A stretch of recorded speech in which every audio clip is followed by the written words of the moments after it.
Hey guys, tonight we're stepping back, way back, into a world of muddy fields and cold castles, where the shining armor you see in movies was more of a clanking, uncomfortable cage.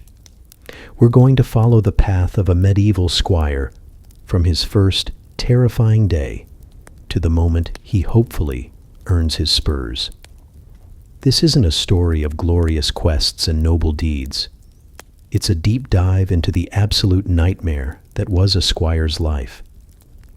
You'll learn that the glamorous world of knights was built on the backs of overworked, underappreciated, and constantly terrified teenagers. Honestly, you probably won't survive this, at least not with your romantic notions intact. So, before you get comfortable, take a moment to like the video and subscribe, but only if you genuinely enjoy what I do here. And hey, let me know in the comments where you're listening from and what time it is for you. Now dim the lights, maybe turn on a fan for that soft background hum, and let's ease into tonight's journey together. You're standing there, a little boy, maybe 7 or 8 years old, with your heart hammering a frantic rhythm against your ribs. Your father, a minor lord, or maybe a wealthy merchant, has just handed you over to the household of a powerful knight. You've been told this is an honor, a chance at a glorious future, but all you feel is the cold, intimidating stone of the castle walls and the stares of the other boys, pages just like you. Your job begins now as a page. You're no longer your parents' child. You're the Lord's servant. Your duties are simple but endless. You're fetching water, running messages, and learning the rudiments of courtly life.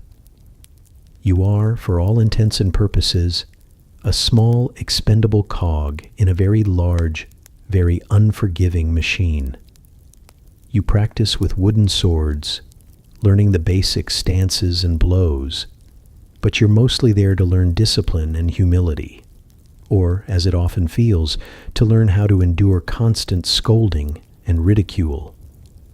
The castle is a sensory overload. The smell of wood smoke and roasting meat from the kitchen mixes with the damp, earthy odor of the stone and the lingering stench of the privy.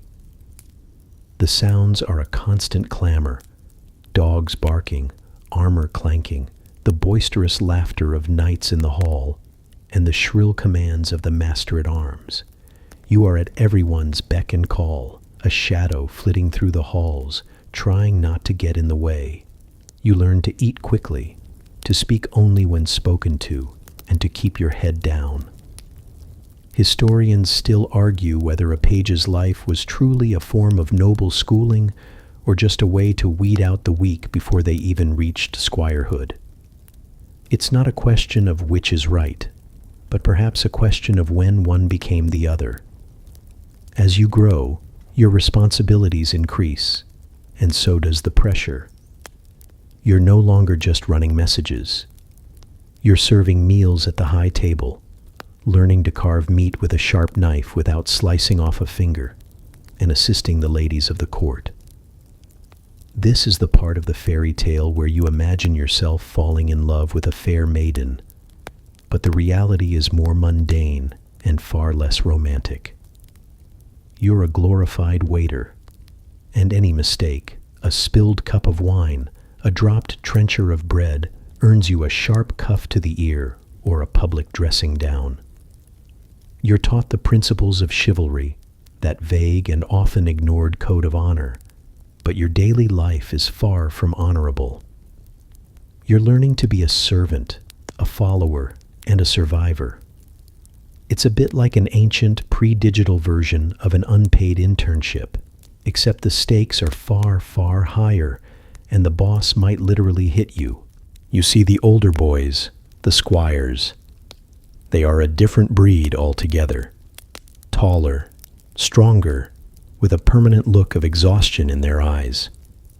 You watch them polish armor until it gleams, care for the horses with meticulous detail, and follow their knights around like dogs on a leash. They are the ones who get to practice with real weapons, to ride with the men, and to be a part of the action.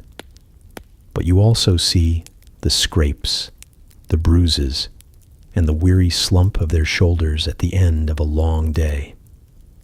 A quirky tidbit you learn quickly is that a squire's duties often included holding their knight's horse during battle. This meant you were standing there, on the edge of the chaos, a massive, panicked animal in your hands, trying not to get trampled, skewered, or shot by an errant arrow. This wasn't glorious. It was terrifying, and it was a taste of the coming nightmare. You see the constant physical and mental strain, and a part of you is already dreading the day your name is called to make the transition from page to squire, from boy to beast of burden. That day will come, and when it does, your life as you know it will end. You've been a page for a few years now, and your lanky frame is starting to fill out. You've learned to hold your tongue and your temper. You can polish a dagger until your reflection smiles back at you, and you can serve a goblet of mead without spilling a single drop, even when the knights are roaring with laughter and slapping each other on the back. You think you're ready.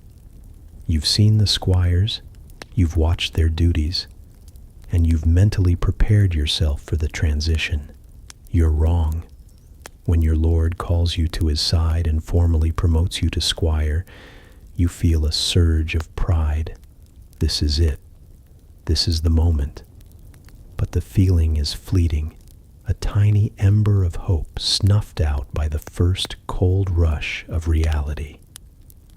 You are now an apprentice in a world where mistakes are not just punished with a stern word, but with a slap, a punch, or worse. The casual violence of medieval life, which you've only seen from a distance, is now your constant companion. Your new life begins with the most humbling of tasks.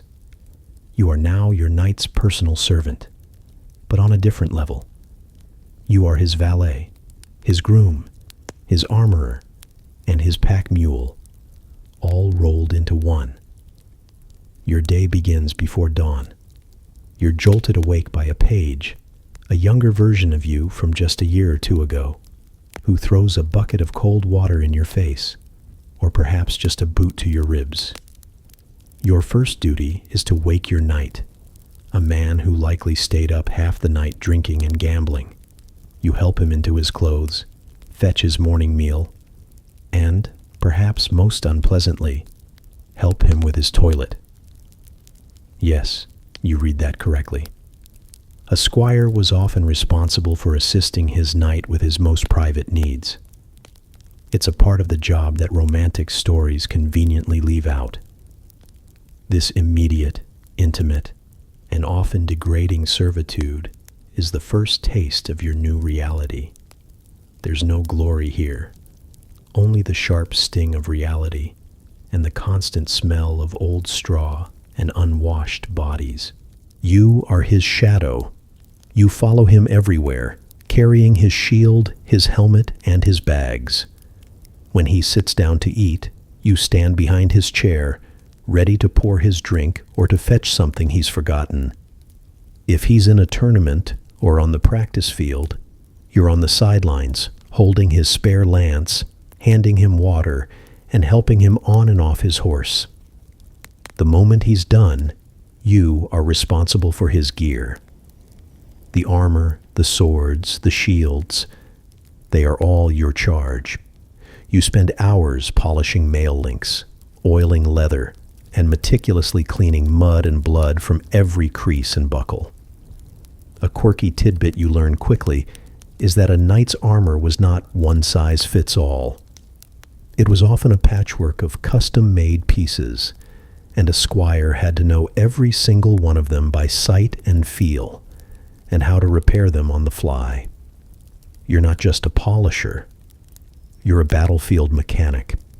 The physical training, which you once thought would be the fun part, is anything but.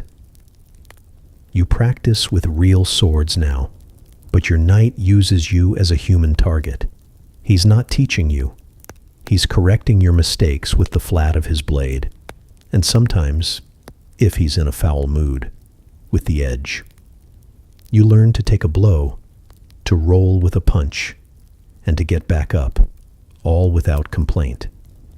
You're expected to be a punching bag, a training dummy, and a sparring partner, all while enduring the constant insults and humiliation that come with your station.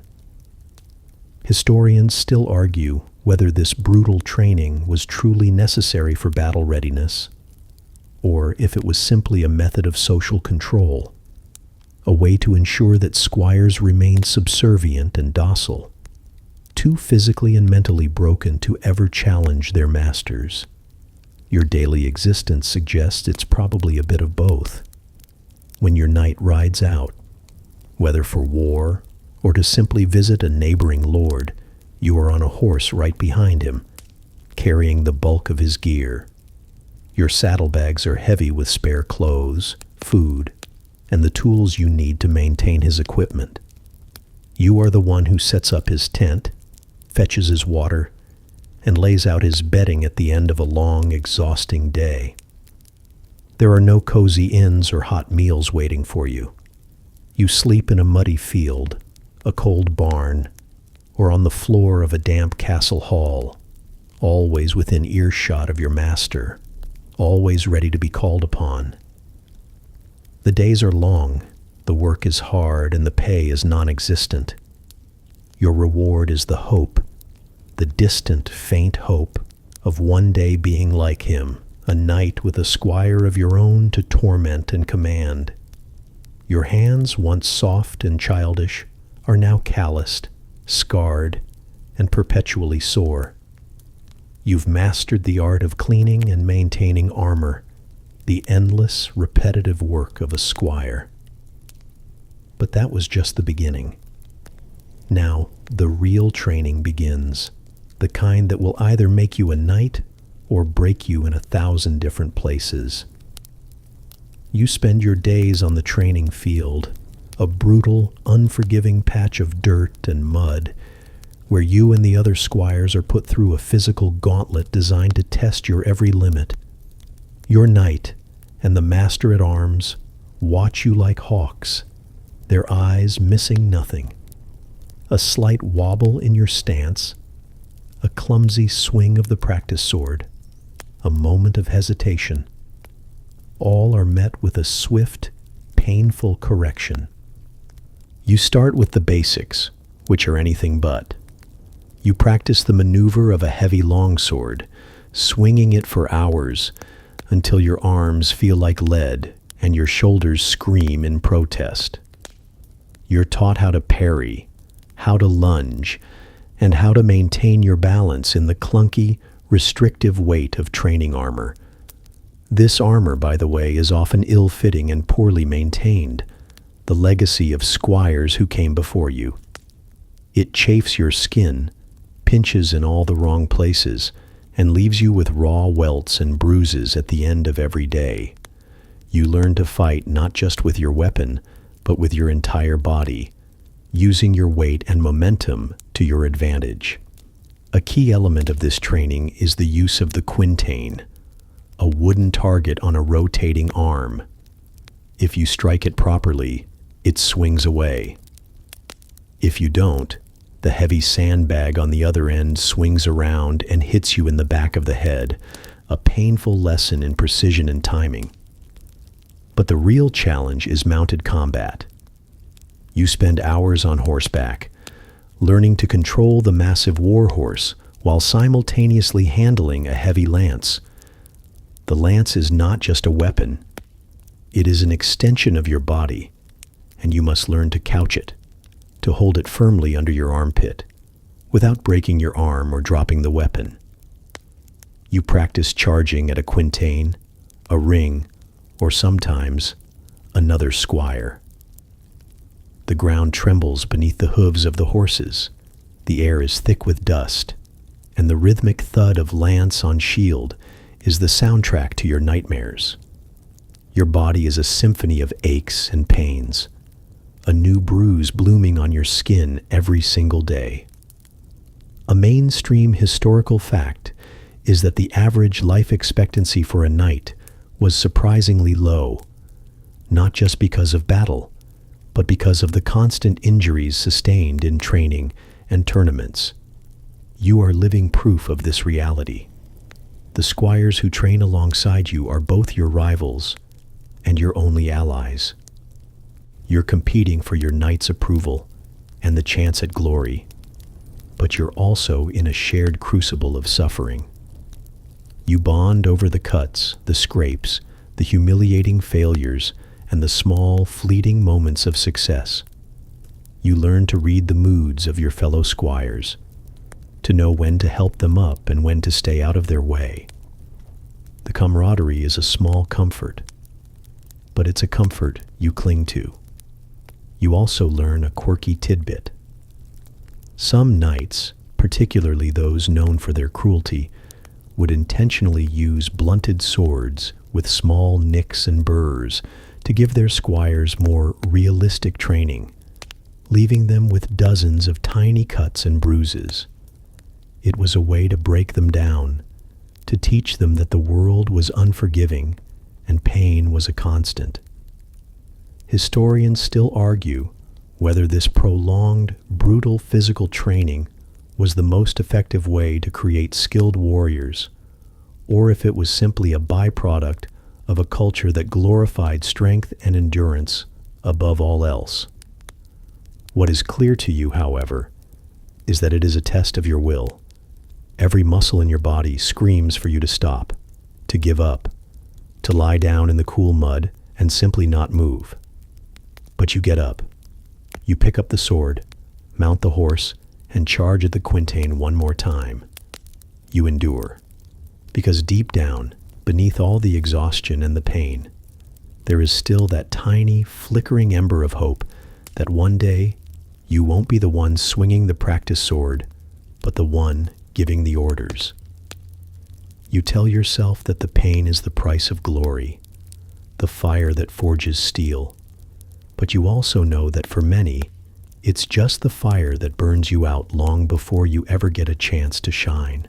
The aches and pains from the training field are a constant companion, a dull thrumming beneath the surface of your existence. But you quickly learn that the physical drills, while brutal, are only a fraction of a squire's life. The rest of your time is spent on the more mundane and often equally soul-crushing tasks of being a personal servant. Your day, as we established, begins before the sun, but it does not end until long after it has set. Your role is not just to prepare your knight for battle, but to ensure every aspect of his life is as comfortable as possible. This means you are, in essence, a valet, a stable hand, a groomer, and a cleaning crew, all rolled into one exhausted body. You spend hours, what feels like an eternity, in the stables. The smell of hay, horse sweat, and manure is a perfume you've come to know intimately.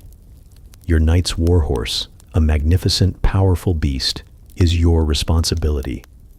You brush its coat until it gleams, you clean its hooves, and you change its bedding. You talk to the horse, soothe it, and try to earn its trust, because you know that in battle, your life and your knight's life depends on this animal. The horses were incredibly expensive and highly valued, often treated better than the squires themselves. A quirky tidbit you learn from the stable master is that a good warhorse could cost as much as a small village, making it a priceless asset you cannot afford to mess up. You're always one wrong move away from a sharp kick or a bite, and your knight will be far more upset if his horse is injured than if you are. After the stable, you move on to the gear. The armor, remember? That same collection of steel plates and mail links that you polished as a page? Now it is your life's work. You have to disassemble it, clean it piece by piece, and then reassemble it. You search for rust spots and treat them with oil. You check the leather straps and buckles for signs of wear and tear. replacing them when necessary. You polish the plates until they reflect the flickering light of the torches. This is not just about making it look pretty. It's about making sure it functions properly. A rusted joint could mean a slow, agonizing death on the battlefield. A weak strap could cause a breastplate to shift, exposing a vital organ. You become a master of 1,000 small, tedious details, knowing that your knight's survival and your own hinges on your thoroughness. Historians still debate whether the popular image of a knight's armor as a seamless, perfect suit is accurate, or if it was more often a mismatched, dented, and repaired collection of pieces, a true testament to the constant wear and tear you're responsible for. Then there's your knight himself. You are his personal dresser, his barber, and his bath attendant. You help him into his clothes, you shave his face with a razor, and you prepare his bath, a rare luxury, often just a wooden tub filled with a few buckets of cold water. You're the one who cleans his muddy boots and mends his torn tunics. His every need is your command, from fetching a new goblet of wine to acting as a footstool if the mood strikes him. The humiliation of this constant servitude is a part of the training, meant to break down any sense of pride you might have once had. It's a reminder that you are not a man, not yet. You are a tool, a resource to be used and discarded at will. And let's not forget the traveling. When your knight goes on a journey, whether for war or diplomacy, you're the one carrying his belongings, leading his spare horse, and setting up his camp. You sleep on the cold, hard ground, often with nothing but a thin blanket. Your meals are often scraps of whatever is left over from your knight's table. You are always hungry, always tired, and always on alert. A mainstream historical fact is that knights and their squires often relied on foraging and the hospitality of local villagers for their food, which meant their diet could be wildly inconsistent and nutritionally poor. This constant state of deprivation is just another layer of the nightmare you're living. You're a nomad with a purpose, a walking, breathing testament to the fact that the knight's glorious life is not a solo act, but a stage built on the suffering of those below him. The cold, clammy feel of the castle stone is a constant presence, seeping into your bones even on the warmest days. Your sleeping quarters are often a thin pallet of straw on the floor of a drafty hall, a stable, or even a dog kennel. The warmth of a fire is a luxury you rarely get to enjoy, and you learn to sleep huddled with other squires, sharing what little heat you can generate. This lack of basic comfort is just one layer of the physical nightmare you endure. The next layer is the one that crawls and bites. Lice, fleas, and other parasites are a constant reality. You are too busy, too exhausted, and frankly, too low on the social ladder to have access to regular baths. And when you do, it's often a shared, cold tub of water that's been used by your knight and everyone else higher up than you. You learn to scratch without drawing attention to yourself, and to pick at the tiny creatures in your hair and clothes whenever you have a free moment. The medieval world was not a place of cleanliness, and as a squire, you are at the bottom of the hygiene totem pole. The smells are as much a part of the castle as the stone. The stench of unwashed bodies, stale ale, and the ever-present odor of the privy permeates everything. The great hall, where you serve your knight, is often a feast of smells, roasting meat, but also the lingering odor of unemptied chamber pots and the damp wool of clothes that haven't been washed in months. This is the miasmic world you live in, a world where the air itself feels heavy and unhealthy. A mainstream historical fact is that medieval people rarely bathed in the way we do today, and a knight's squire would likely go for weeks, if not months, without a full bath. A reality that makes the Hollywood image of the dashing, clean-cut knight seem utterly ridiculous.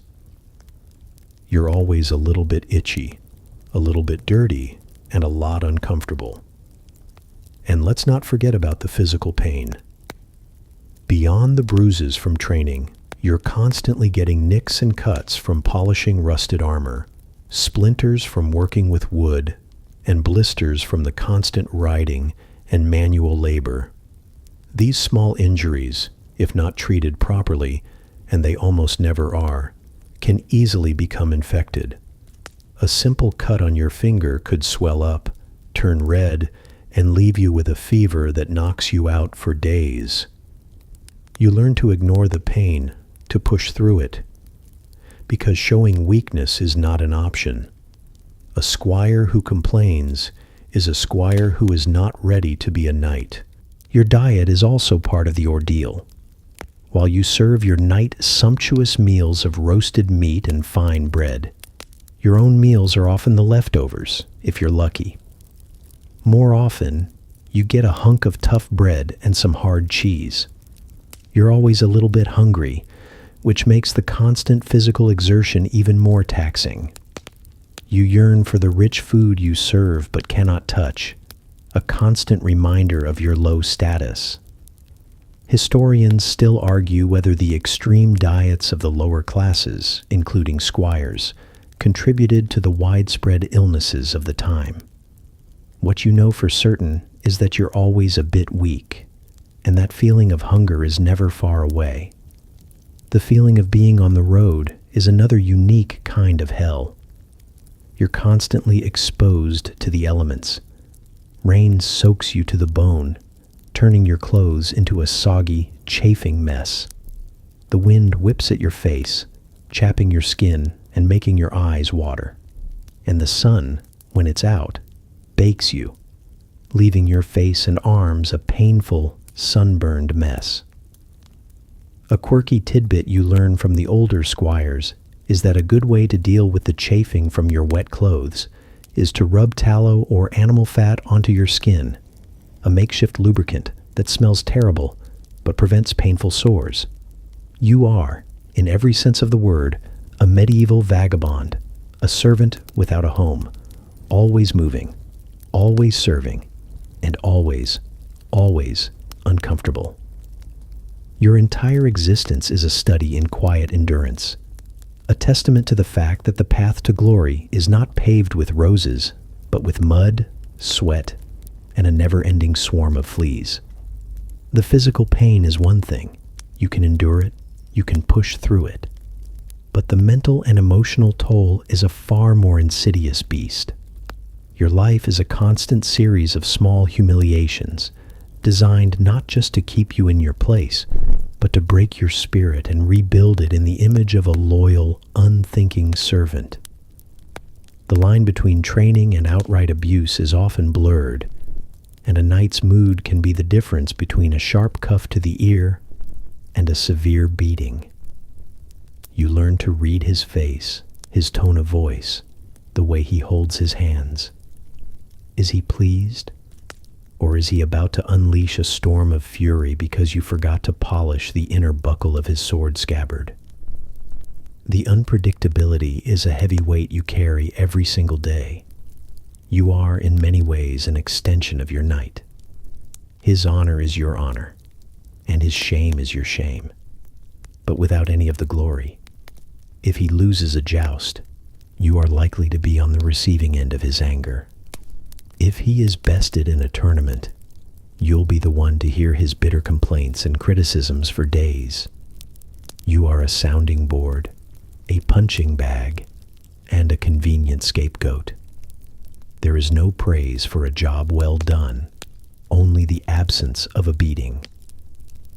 A quirky tidbit is that some knights would have their squires perform humiliating acts in front of their peers, like barking like a dog or crawling on the floor, as a perverse form of character building.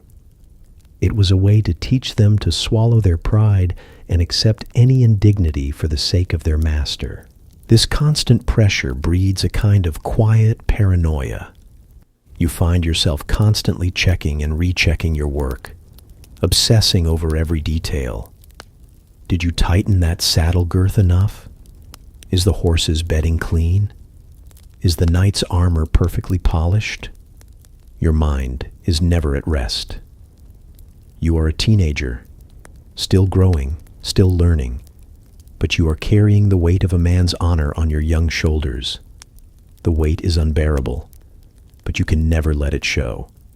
A blank face, a respectful bow, a quiet, "Yes, sir," are your only defenses.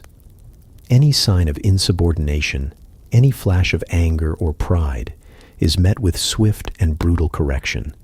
Historians still argue whether this system of emotional manipulation was a conscious strategy to create unquestioning loyalty, or if it was simply a byproduct of a culture that saw brute force and dominance as the only way to get things done. What you know for certain is that it works. You become meek, quiet, and hypervigilant, your true self buried deep beneath the surface. The other squires, your rivals and allies, are another source of constant tension.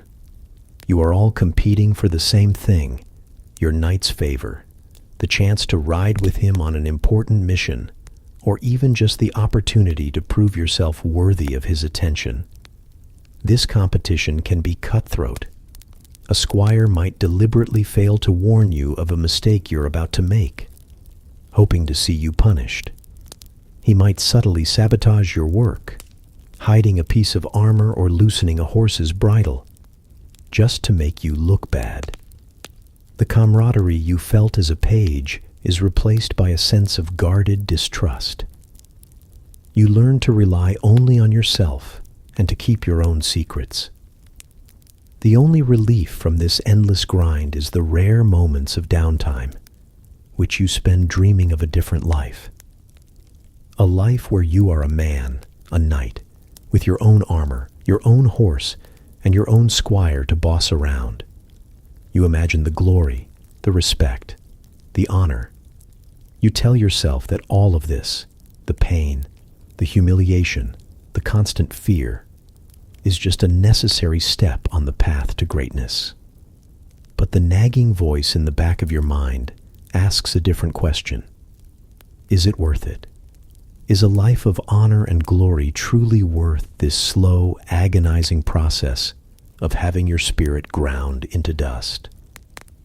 A mainstream historical fact is that many squires never became knights, either because they died in battle or because their lord simply never saw fit to grant them the honor, leaving them to live out their lives in servitude. It's a terrifying thought. A thought you try to push away every time you polish your knight's shield, but it's always there, waiting in the shadows. All of the training, all of the humiliation, all of the endless tasks lead to this one moment: war. You've heard the stories, of course, the grand tales of courage and valor, of knights clashing with swords and banners flying high. But the reality is far from the ballads sung by bards. The moment your knight rides out for battle, you are right there with him, a living shadow on horseback. This is where your true worth is tested, not in the confines of a dusty training yard, but on a chaotic, muddy, and terrifying field of death. Your role in battle is not to fight, not in the way your knight does, at least. You are not meant to be a hero. You are a support system. Your primary job is to stay close to your knight, but not so close that you get in his way. As he charges into the fray, a thunderous wave of steel and horseflesh, you are on the periphery, a vital component of his personal war machine. A mainstream historical fact is that a knight squire was primarily responsible for providing him with fresh weapons and a new horse if his own was killed or wounded. This meant you were literally standing on the sidelines of a battle, waiting for the signal to charge in and assist, a task that required immense bravery and an ability to navigate the swirling chaos of combat without getting killed yourself. You watch as your knight's first lance splinters against an enemy shield, and you're ready to hand him a second one. You see him get unhorsed, and you are expected to bring him a new mount, pulling the spare horse through the mud and past the bodies of men and animals, all while arrows rain down around you and the air is filled with the terrifying screams of the dying. The sounds of a medieval battlefield are beyond comprehension. The clatter of steel on steel, the terrified neighing of horses, the roar of men, and the chilling thud of arrows hitting flesh. You are a witness to all of it, a spectator in the most visceral, horrifying event of your life. And you are not safe. A stray arrow can find you just as easily as it can find a seasoned warrior. A panicked warhorse could trample you into the mud. You are not a combatant, but you are a target, and you are incredibly vulnerable. Your armor, if you even have any, is likely old and ill-fitting, far from the polished, personalized suit your knight wears. A quirky tidbit you learn from watching other squires is that many would tie a small, personal token to their saddle or armor. A colored ribbon, a piece of cloth. Not for luck, but so that their bodies could be identified later. A grim acknowledgement of the high likelihood of death. Your other battlefield duties are no less terrifying. You are the one who helps your knight remount his horse, a difficult task when he is exhausted and weighed down by over 60 pounds of steel. You are the one who tends to his wounds, applying makeshift bandages and trying to stop the bleeding while the battle rages on.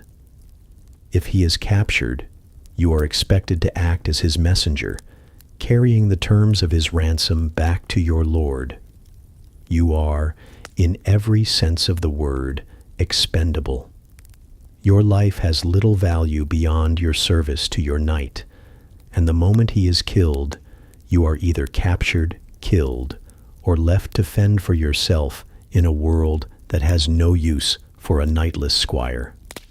Historians still argue whether a squire's role in battle was truly a training ground for future knights, or just a grim necessity of medieval warfare, a way to use up young, untested men in the most dangerous support roles.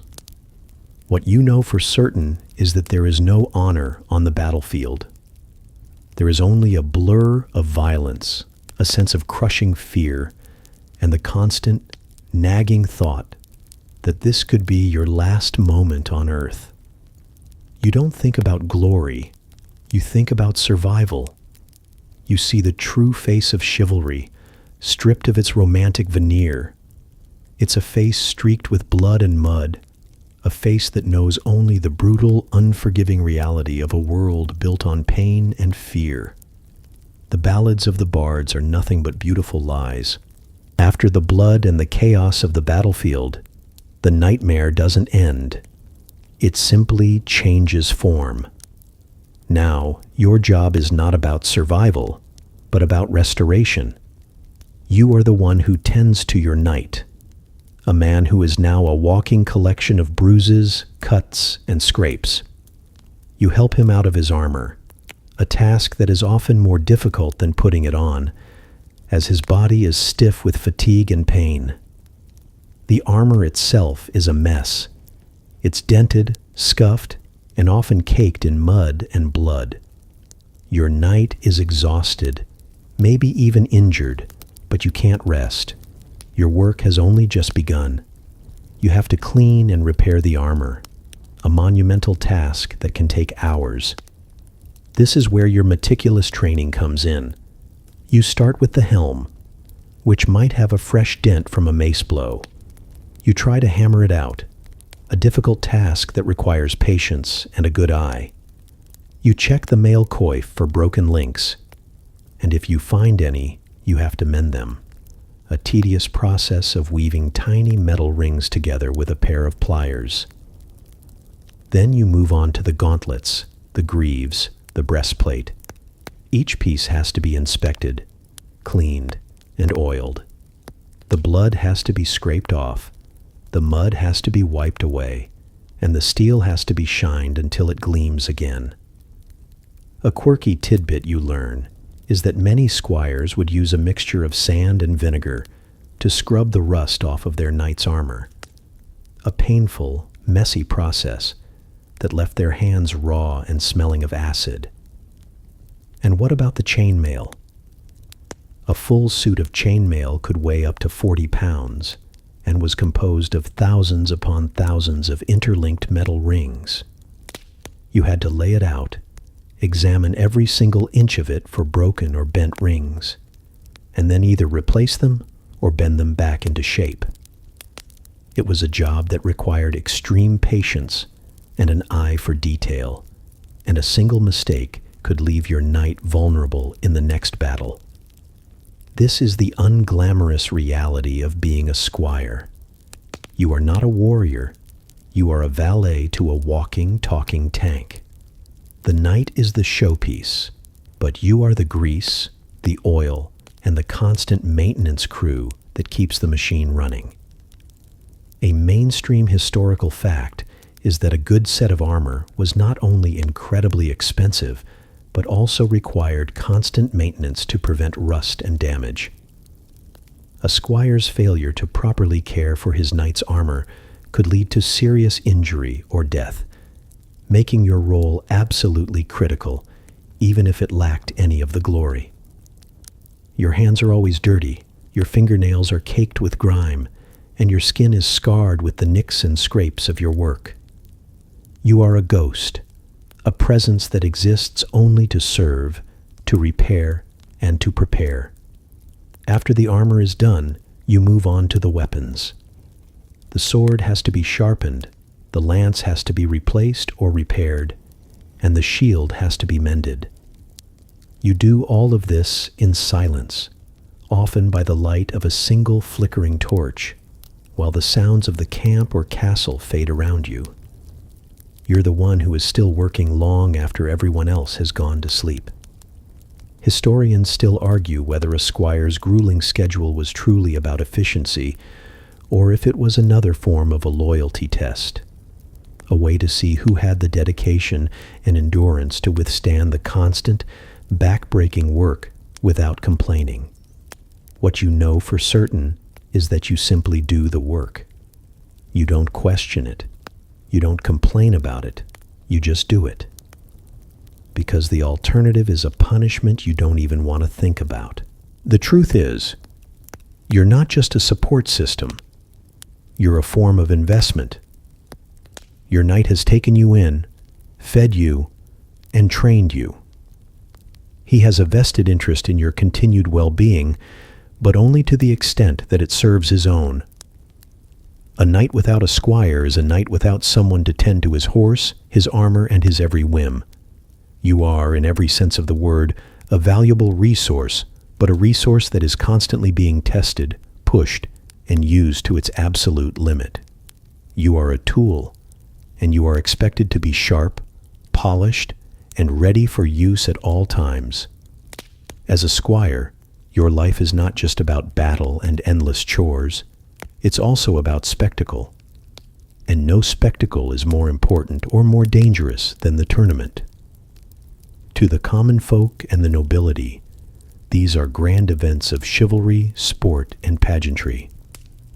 But for you, they are a high-stakes, high-stress nightmare where your every mistake is on public display, and your knight's success, and your life, hangs in the balance.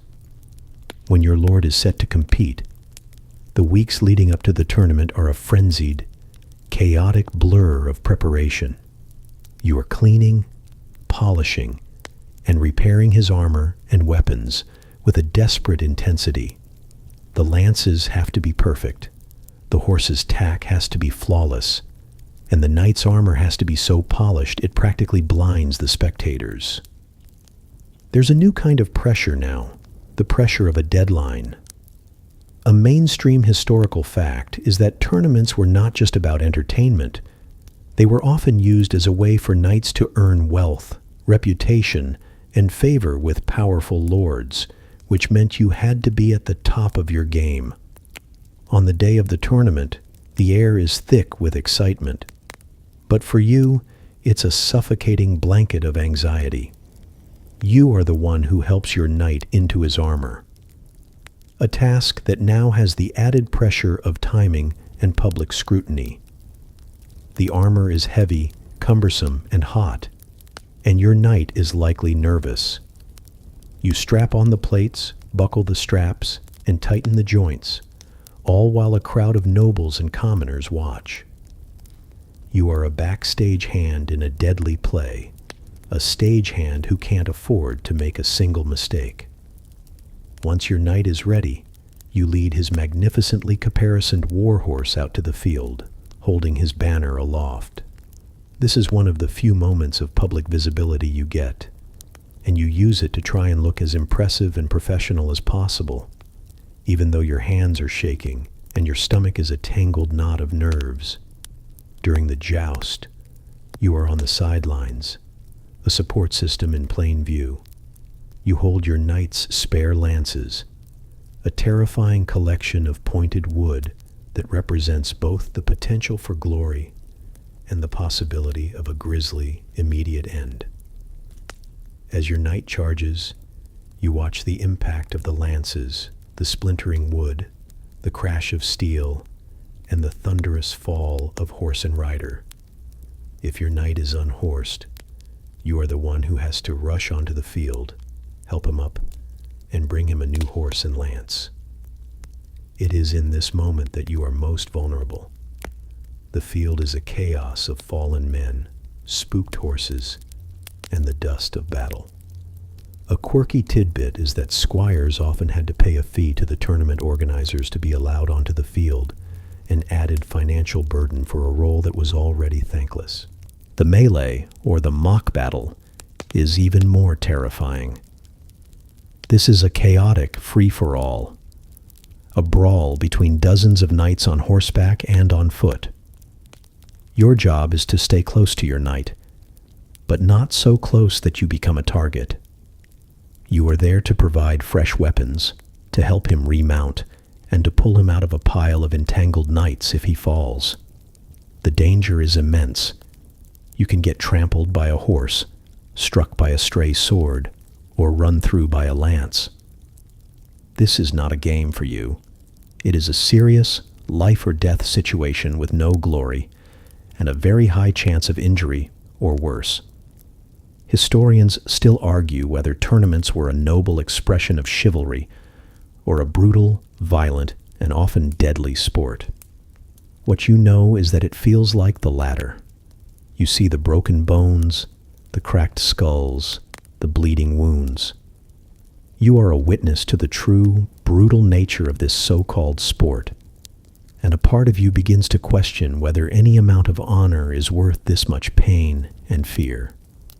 The day ends with you dragging yourself back to the camp, exhausted, bruised, and covered in mud, with the faint taste of dust and dread still lingering in your mouth. After a tournament, when your knight is either celebrating a victory or licking his wounds in bitter defeat, you get a front-row seat to the true nature of chivalry.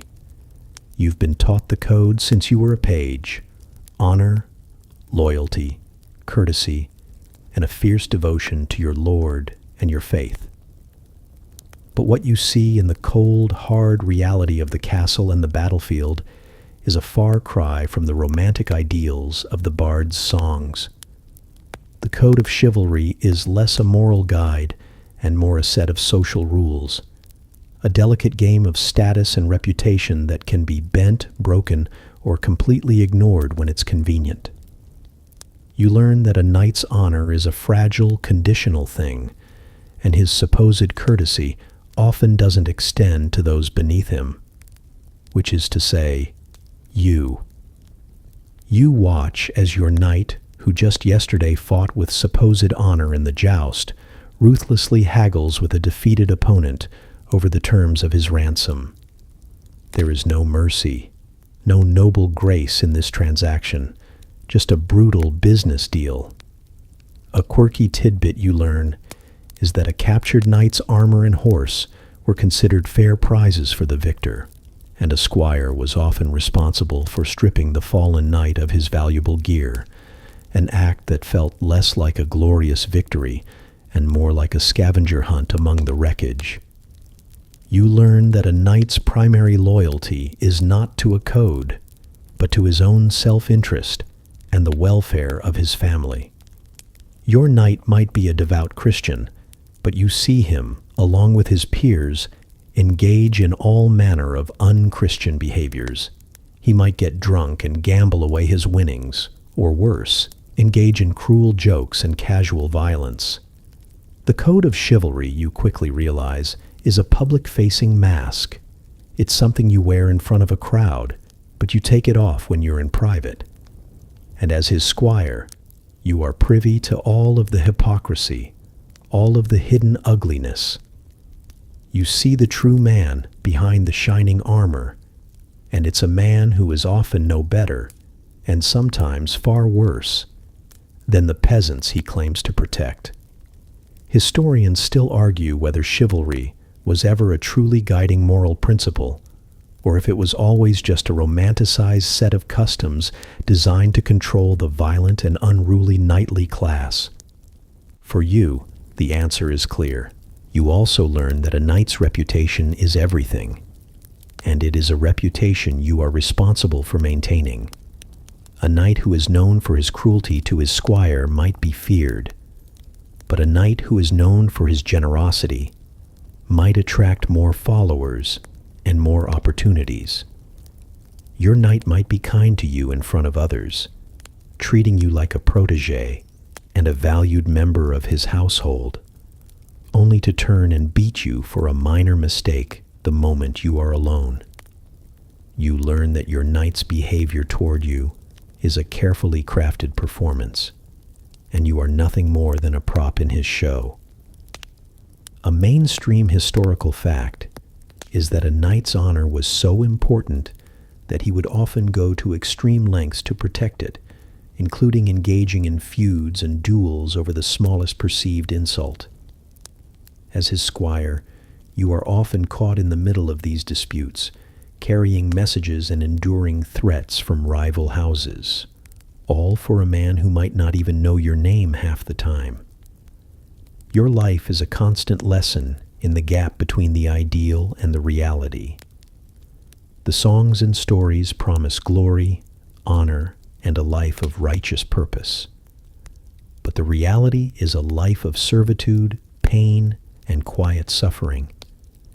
You are not on a quest.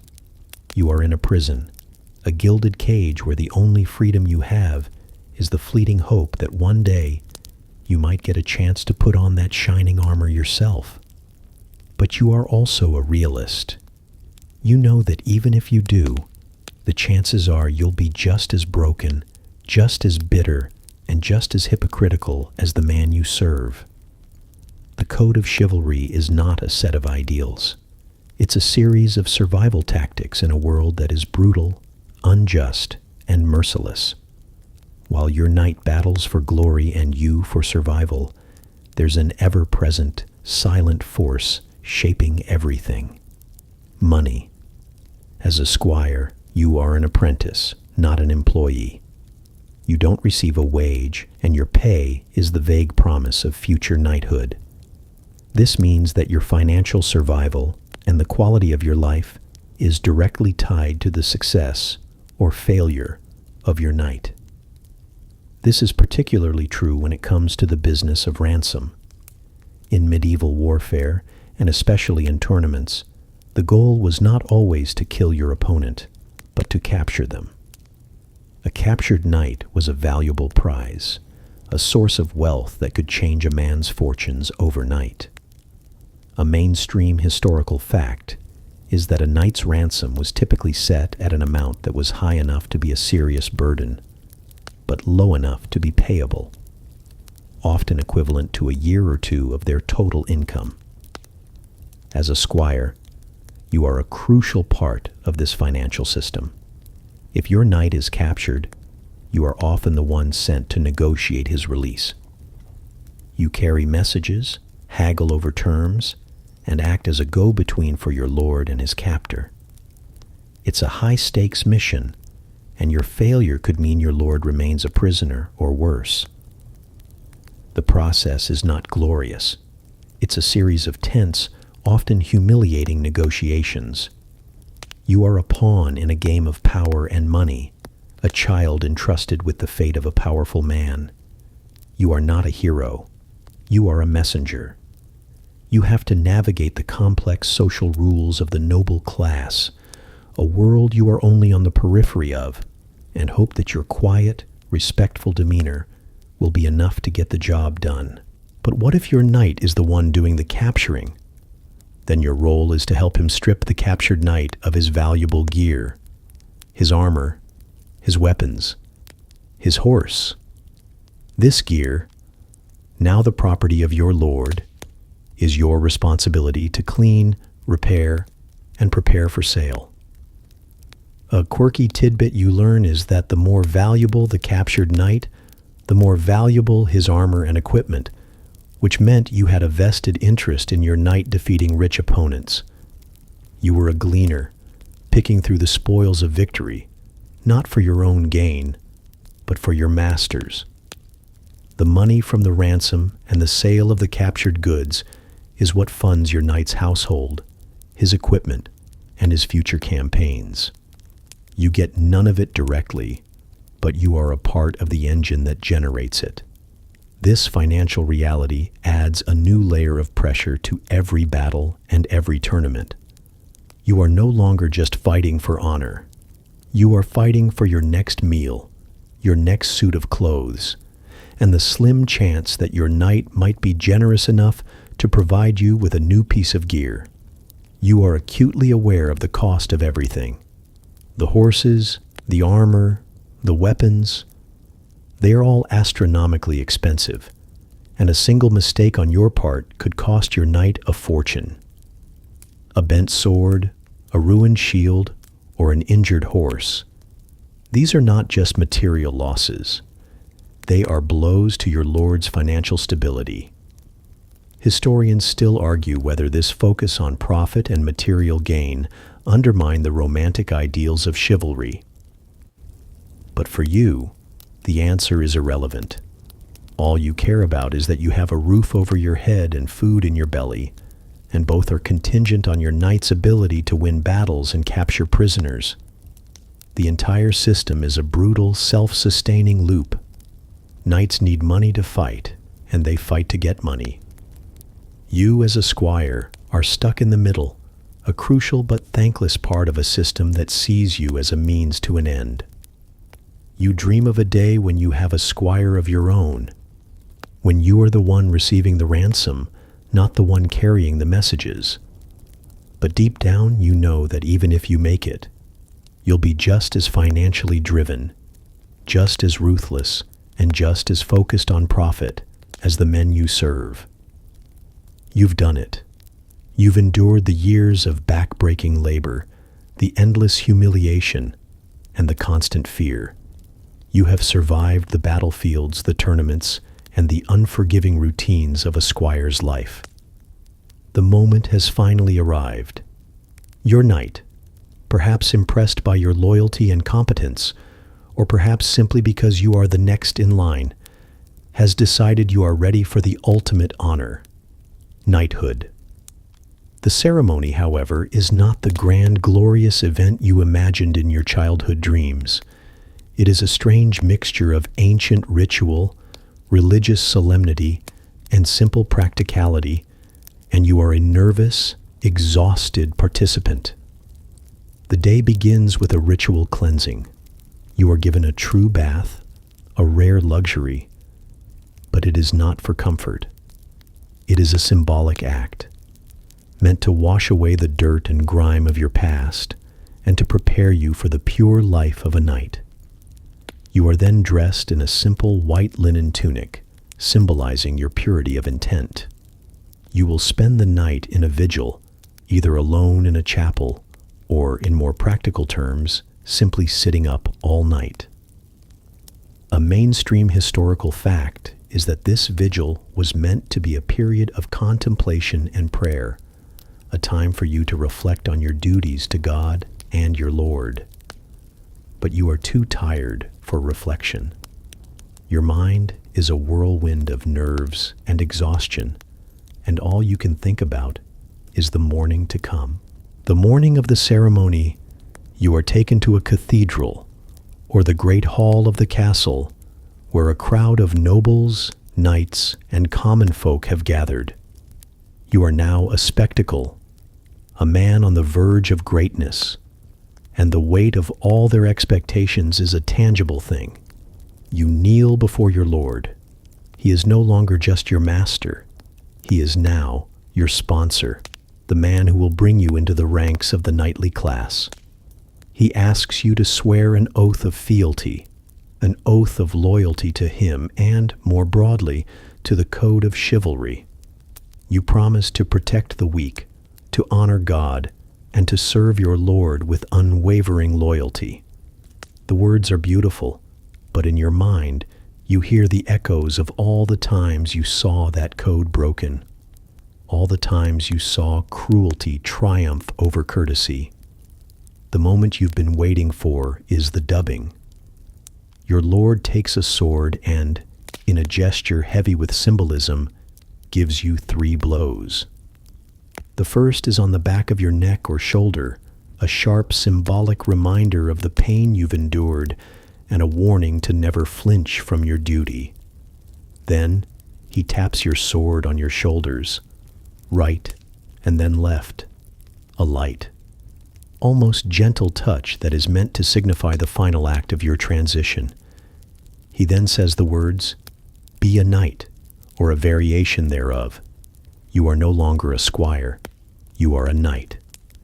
A quirky tidbit you learn is that the slap on the neck was a very real, very hard blow, meant to be the last one you ever take without retaliation. You are expected to endure it without complaint. And then you stand up, no longer a boy, but a man.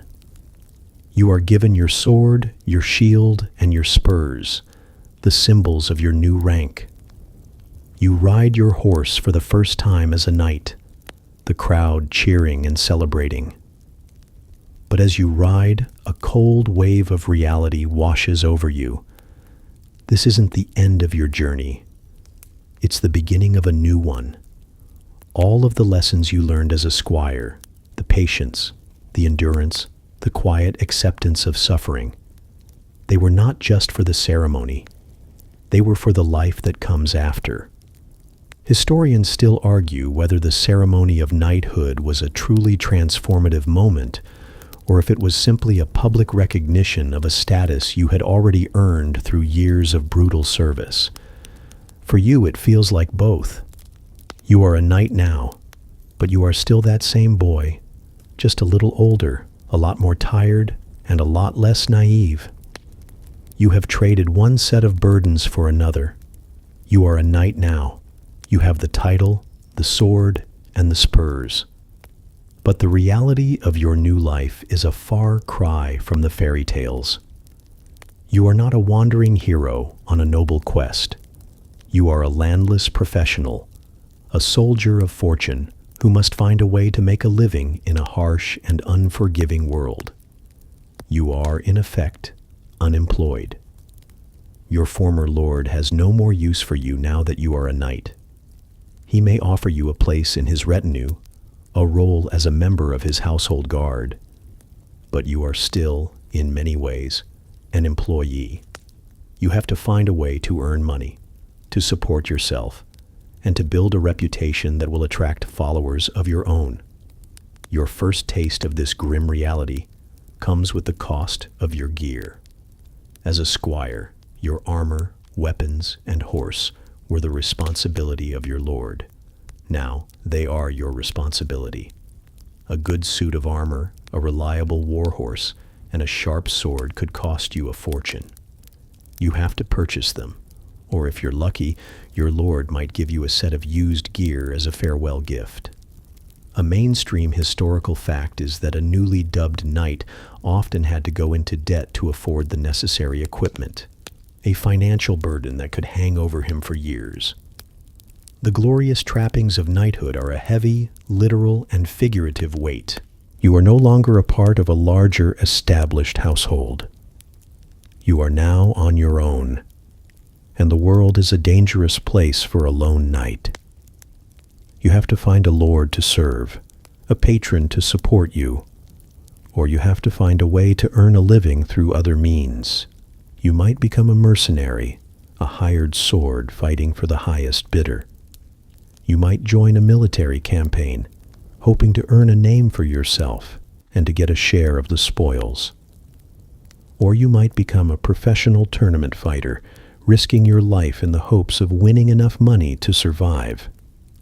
A quirky tidbit is that many landless knights would form small brotherhoods or companies, traveling together for safety and for mutual support, a kind of medieval armed boy band, if you will.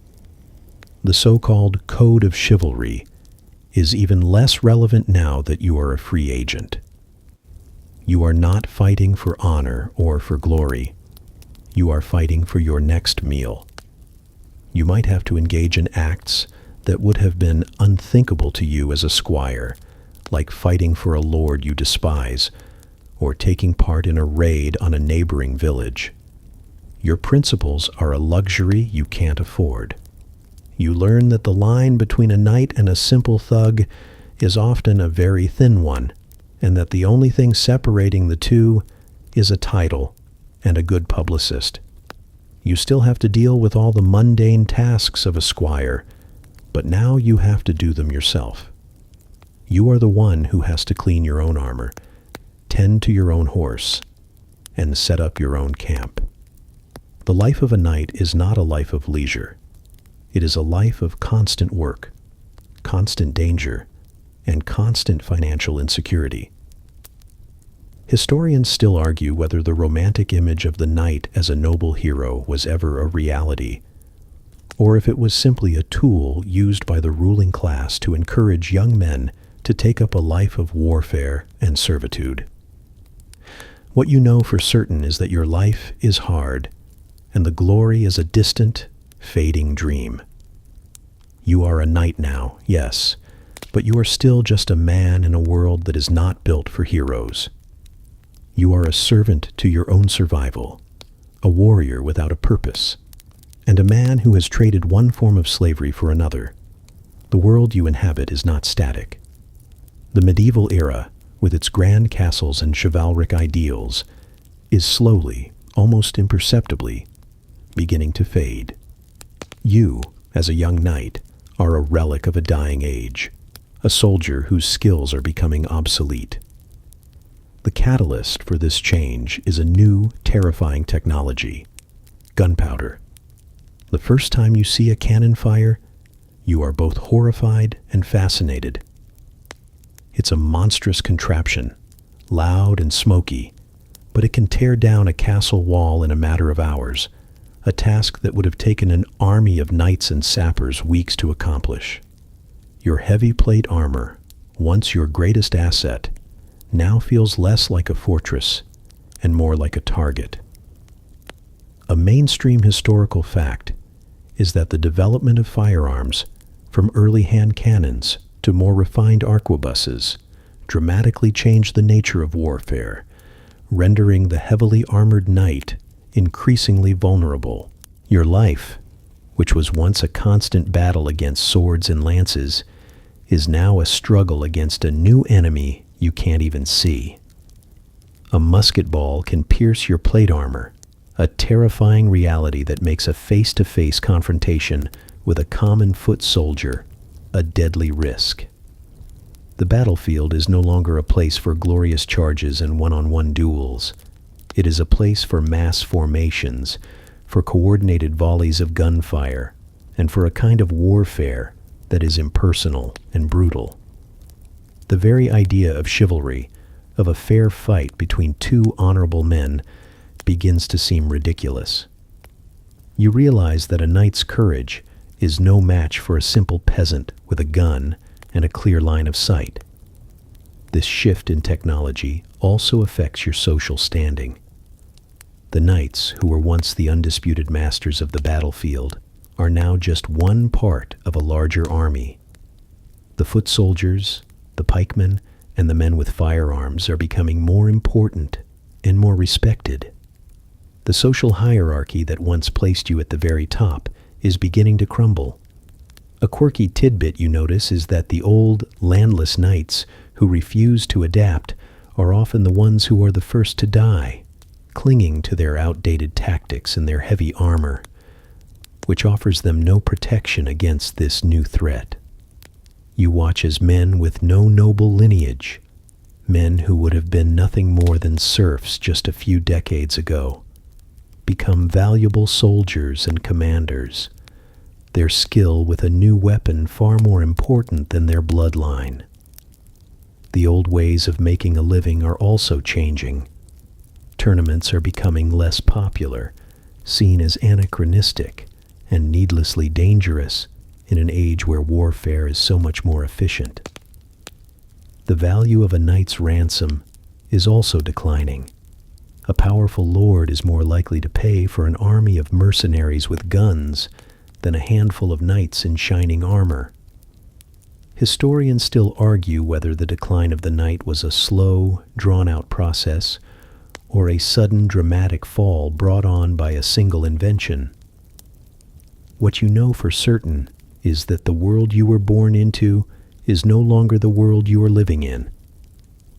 The knight, once a symbol of a powerful, dominant class, is becoming a romanticized figure from a bygone era, a living monument to a way of life that no longer exists.